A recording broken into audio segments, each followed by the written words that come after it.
अस्सलाम वालेकुम दोस्तों। आज मैं आपको एक ऐसी कहानी सुनाने जा रहा हूँ जो दिल को गहराई से छू जाएगी। सोचिए, एक गरीब आदमी जो अपनी जिंदगी की हर मुश्किल में भी सच्चाई का दामन नहीं छोड़ता, एक दिन अपनी नेकी की वजह से सब कुछ पा जाता है। क्या उसकी मेहनत और ईमान का सिला मिलेगा या दुनिया की लालची ताकतें उसे और नीचे गिरा देंगी? ये किस्सा है एक पुराने मिडिल ईस्टर्न गांव का, जहां रेगिस्तान की मिट्टी और लोगों के दिल दोनों ही सख्त मगर गहरे थे।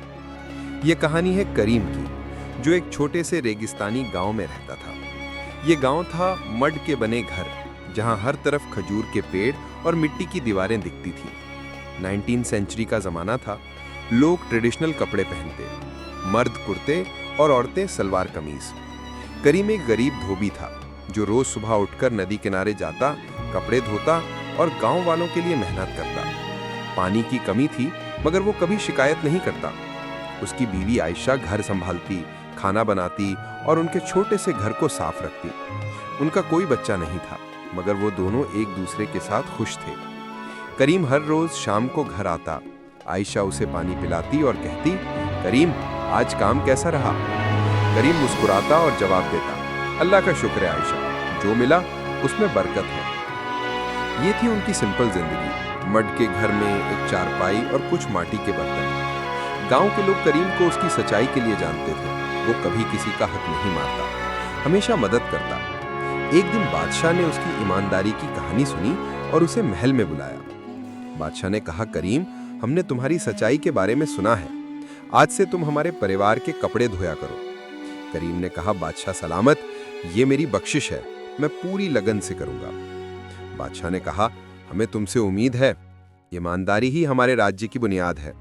करीम ने कहा, जी मैं आपको कभी मायूस नहीं करूंगा। अब करीम रोज महल जाता, कपड़े धोता और अपनी जिंदगी गुजारता।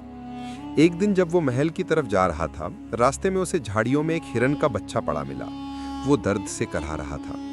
करीम ने देखा और कहा, अरे ये छोटा सा हिरन यहाँ अकेले क्या कर रहा है? लगता है बहुत प्यासा है। करीम ने जल्दी से पास के तालाब से पानी लाया और पिलाया। पानी पीने के बाद हिरन में थोड़ी जान आई। हिरन ने कहा, तुम्हारा शुक्रिया नेक इंसान, तुमने मेरी जान बचाई। करीम हैरान हुआ और कहा, तुम बोल सकते हो? ये तो अजब बात है। हिरन ने कहा, अगर तुम नहीं आते तो मैं मर जाता। करीम ने कहा, यह सब ठीक है मगर तुम यहाँ कैसे आए? हिरन ने कहा, मैं अपनी माँ से बिछड़ गया हूँ, कई दिनों से भूखा प्यासा भटक रहा था। करीम ने कहा, यह तो बुरी बात है, परेशान मत हो, मैं तुम्हारी मदद करूंगा। हिरन ने कहा, तुम सच में अच्छे हो। करीम ने कहा, मदद की बात छोड़ो, मैं तुम्हें कहाँ रखूं? कोई देख लेगा तो परेशानी होगी। हिरन ने कहा, मुझे इसी झाड़ी के पीछे छुपा दो। करीम ने कहा, ठीक है, मगर खाना पानी का क्या? हिरन ने कहा, अगर तुम रोज थोड़ा खाना ला सको तो मैं तुम्हारा एहसान नहीं भूलूंगा। करीम ने कहा, एहसान की क्या बात, मैं बगीचे से पत्तियां लाऊंगा। हिरन ने नर्म आवाज में कहा, तुम्हारा दिल बहुत बड़ा है करीम। करीम ने कहा, दोस्त के लिए इतना तो कर सकता हूँ, अब मैं जाता हूँ। उस दिन करीम ने महल में मेहनत की। शाम को लौटते वक्त उसने बगीचे से कुछ नर्म पत्तियां तोड़ी और पानी भरा। तभी एक सिपाही ने देख लिया। सिपाही ने कहा, रुको, ये पत्तियां चुरा कर कहाँ ले जा रहे हो? सजा मौत है।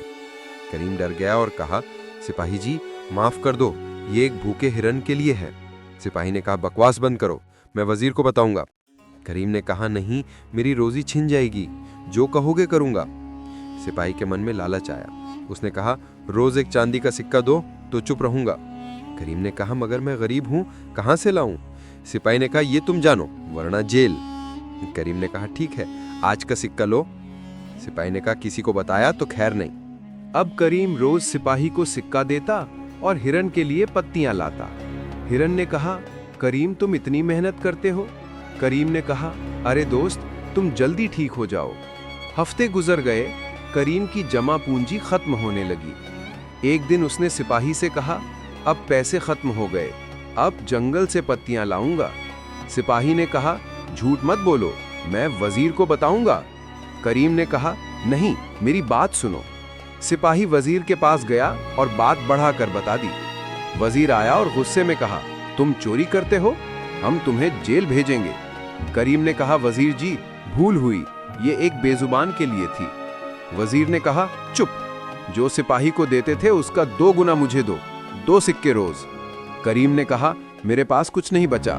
वजीर ने कहा, कल से 2 सिक्के, वरना अंजाम बुरा। करीम परेशान हो गया, जैसे तैसे पैसे देता रहा। हिरण ने देखा और कहा, करीम तुम दुख में क्यों हो, सच बताओ। करीम ने कहा, दोस्त माफ करना, अब मैं खाना नहीं ला पाऊंगा, पैसे खत्म हो गए। हिरण ने कहा, क्या तुम मेरे लिए पैसे देते थे, मुझे माफ कर दो। करीम ने कहा, नहीं तुम्हारी गलती नहीं, बस तुम्हारे पेट की फिक्र थी। हिरण ने कहा, अब मैं ठीक हूं, जंगल में खुद खाना ढूंढ लूंगा। करीम ने कहा, यह अच्छी बात है। हिरण ने कहा, रुको, तुमने मदद की, अब मैं तुम्हारी गरीबी दूर करूंगा। करीम ने कहा, कैसे? हिरण ने कहा, मैं तुम्हारे लिए जादुई पौधा लाया हूं, यह सोने का पौधा है। करीम ने हैरान होकर कहा, सोने का पौधा, ये कहां से मिला? हिरण ने कहा, यह तुम्हारी नेकी का फल है, इसे लगाओ, सोने की पत्तियां देगी। करीम ने कहा, सच? हिरण ने कहा, हां, मगर रात में गिरी पत्तियां उठाना, दिन में मत तोड़ना, वरना मुसीबत। करीम ने कहा, याद रखूंगा। ये मिला कहां? हिरण ने कहा, जंगल में 2 परियां देखीं, उन्होंने पौधे लगाए, मैं एक तुम्हारे लिए लाया, किसी को मत बताना। करीम पौधा लेकर घर आया, मगर सोचा कहां लगाऊं, घर के बाहर तो चोरी हो जाएगा। उसने सोचा राजमहल के बगीचे में लगाऊं, सुरक्षा होगी और बादशाह को पत्तियां दूंगा, इनाम मिलेगा। अगले दिन वो बगीचे में गड्ढा खोदने लगा। वजीर ने देख लिया और कहा, यहां क्या कर रहे हो? करीम सीधा था, सब बता दिया। वजीर ने कहा, सोने की पत्तियां, अगर झूठ तो सजा। करीम ने कहा, सच है, देखिए। वजीर के मन में लालच, उसने सोचा सारा सोना मेरा। फिर कहा, लगा सकते हो, मगर आधा हिस्सा मेरा। करीम ने कहा, जी मंजूर, सुरक्षा रखिएगा। वजीर ने कहा, चिंता मत करो। करीम ने रात की पत्तियां तोड़ने की बात बता दी। कुछ दिनों में पौधा पेड़ बन गया, सोने की पत्तियां चमकने लगी। वजीर ने कहा, वाह, सुंदर है। रात को पत्तियां गिरी, करीम उठाने लगा। वजीर चिल्लाया, सिपाहियों, चोर पकड़ो, ये चोरी कर रहा है। करीम ने कहा, वजीर जी, ये हमारा सौदा था। वजीर ने कहा, कैसा सौदा? चोर के साथ नहीं। सिपाहियों ने करीम को मारा और बाहर फेंक दिया। करीम रोया और अल्लाह से कहा, या अल्लाह, मैं ईमानदारी से चला, फिर धोखा मिला। वो हिरण के पास गया और सब बताया। हिरण ने कहा, यह तुम्हारी गलती है, मैंने भरोसा मत करने को कहा था। करीम ने कहा, हाँ, गलती हुई। हिरण ने कहा, सच आएगा, अल्लाह मदद करेगा। इधर वजीर ने पत्तियां इकट्ठी की, गुलदस्ता बनाकर बादशाह को दिया। कहा, बादशाह सलामत, ये मैंने तपस्या से पाया। बादशाह ने कहा, कितना सुंदर, तुम इनाम के हकदार हो, 100 सोने की अशरफियां। वजीर रोज देता, अमीर बन गया। लालच बढ़ा, दिन में पत्तियां तोड़ ली, गुलदस्ता दिया, पत्तियां काले सांप बन गईं। बादशाह ने कहा, यह सांप धोखेबाज। वजीर को जेल। वो पछताया, लालच ने बर्बाद किया। करीम अब दूसरी जगह काम करता। एक रात परियां पेड़ ढूंढने आईं। हमारा पेड़ यहां, कौन चुराया? वो छिपकर इंतजार करने लगी। एक रात शहजादी नूर बगीचे में आईं, पेड़ देखा, कहा, वाह, सोने का पेड़, कितना चमकता। छूने लगी। परियों ने देखा, चोरनी। जादू से शहजादी बेहोश। सुबह महल में कोहराम। बादशाह रोया, मेरी बेटी। वजीर को लाया, सच बता। वजीर ने सब बता दिया। ये करीम लाया, मैंने धोखा दिया। बादशाह ने कहा, तुम धोखेबाज, फांसी दो, करीम को लाओ। सिपाही करीम को ले गए। हिरण ने देखा, पीछे आया। दरबार में हिरण बोला, बादशाह सलामत, करीम बेगुनाह। सब हैरान। बादशाह ने कहा, बोलने वाला हिरण? हिरण ने सब कहानी बता दी। परियों ने किया, वही बचा सकती हैं। बादशाह ने कहा, क्या बेटी जी उठेगी? हिरण ने कहा, हाँ, वक्त दो। बादशाह ने कहा, 2 दिन, वरना सजा। करीम ने हिरण से कहा, तुमने जान बचाई। हिरण ने कहा, योजना है, पेड़ के पीछे छिप जाओ। रात को परियां आईं, छड़ियां रखीं, नाचने लगी। करीम छड़ियां उठा ली। परियां बोली, हमारी छड़ियां। करीम ने कहा, शहजादी जिलाओ, तब दूंगा। परियों ने कहानी सुनी, माफ करो, गलती हुई, जीला देंगे, मगर पेड़ वापस। करीम ने कहा, ठीक है, जान बचने से गरीबी मंजूर। परियों ने जादू किया, शहजादी उठी, कहा, मैं कहां हूं? परियों ने कहा, करीम की वजह से। फिर पेड़ लेकर गायब।